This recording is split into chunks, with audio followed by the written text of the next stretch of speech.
Telugu Desam party అభ్యర్థి అయినటువంటి కందికుంట వెంకటప్రసాద్ గారి సతీమణి యశోదాదేవి గారు ఈరోజు పట్టణంలో 33వ వార్డు నందు ఇంటింట ప్రచారం చేయడం జరిగింది. మరి ప్రచారానికి వెళ్ళినప్పుడు ప్రతి ఇంటిలోనూ మహిళలతో సైతం మగవారు కూడా ఒకే మాట చెప్తా ఉన్నారు.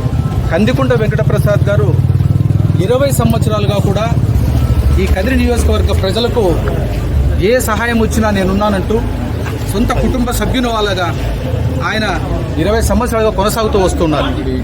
మరి ఈరోజు మా సైడ్ అంటే ముఖ్యంగా మైనారిటీలు మహిళల నోటంటా వింటే మైనారిటీ మహిళలు ఒకే మాట చెప్తా ఉన్నారు.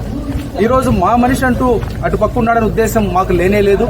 ఖచ్చితంగా మేము ఎవరైతే మా కష్ట నష్టాల్లో పాలు పంచుకుంటూ ఇన్ని సంవత్సరాలుగా మాతో కొనసాగుతూ వస్తున్నటువంటి కందికుంట వెంకటప్రసాద్ గారికే ఓటేస్తాం కానీ 5 ఏళ్లకు ఒకసారి వచ్చి మారిపోయేటువంటి వ్యక్తులు మాకు అవసరం లేదని ఈరోజు కంఠపదంగా చెప్తా ఉన్నారు.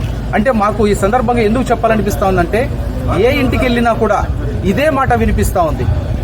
20 ఏళ్లుగా ఈ యొక్క పట్టణాన్ని, నియోజకవర్గాన్ని, ప్రజల్ని సొంత మనుషుల్లాగా చూసుకున్న వ్యక్తి అభిమానం ఏంటి అనేది ఈరోజు ప్రజల యొక్క నోట్లో నుంచి వస్తూ ఉంటే నిజంగా మాకు ఆనందకరంగా ఉంది. ఖచ్చితంగా కందికుంట వెంకటప్రసాద్ గారు అత్యంత మెజారిటీతో గెలవబోతున్నారన్న విషయం ఈ ఓటర్లందరూ చెప్తా ఉంటే అర్థమవుతా ఉంది. ఇప్పుడు కూడా చెప్తున్నాం, కందికుంట వెంకటప్రసాద్ గారికి ఒక విజన్ ఉంది. ఆయన ఈసారి గెలిస్తే ఖచ్చితంగా ఈ కదిరి పట్టణమే కాదు, నియోజకవర్గ వ్యాప్తంగా ఉన్నటువంటి ప్రజా సమస్యలు ఏవైతే ఉన్నాయో వాటన్నింటినీ కూడా పూర్తిగా వాళ్ళకి చేసి వారి సహకారాలకు ఇవ్వాలనేసి ఆయన గట్టిగా మనసులో ఉంది.